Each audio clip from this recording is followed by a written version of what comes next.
waaye nag bu fekkee da ngeen di politique ñëw leen association malfaiteurs bii ma gis ñëw leen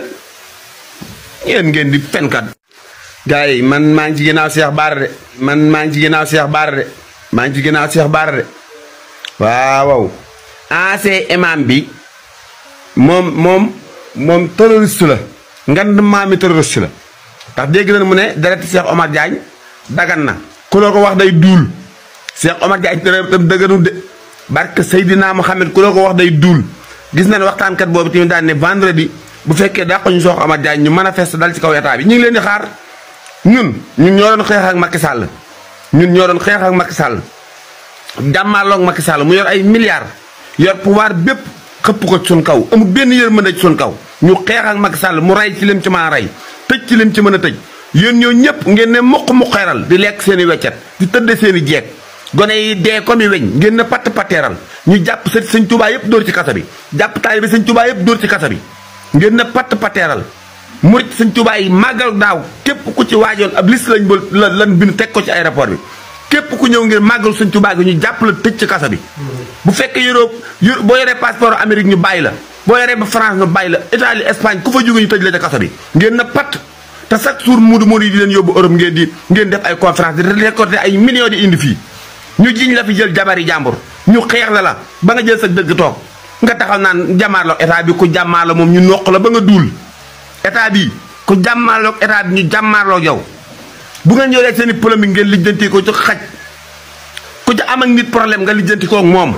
yoonu état bi daal nekk coow li yoonu état bi nekku ku ci dugal état bi daal ñu dugg ci ndax ñun ci état bi lañ bokk. Cheikh Bara nag ñu ngi ci yow sa ginnaaw 100% boo reen bii toog di wax ci yow boo reen bii nga xam ne ancien imam la jàpp Cheikh Béthio yàq ko lu ñaaw ba mu génn àddina mu kon ne di dund xam na ne dundam gi dee ko gën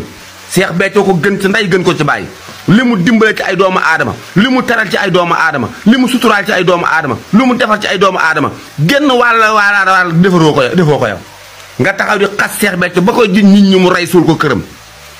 injustice bu ne nga ànd ak Macky Sall ngeen teg ko Cheikh Béthio bu mu génn àddina nga continuer di fen sa fen yi naan Cheikh Bara Ndiaye yow Cheikh Bara li mu wax bi nga ñëwee da nga ko waroon a weddi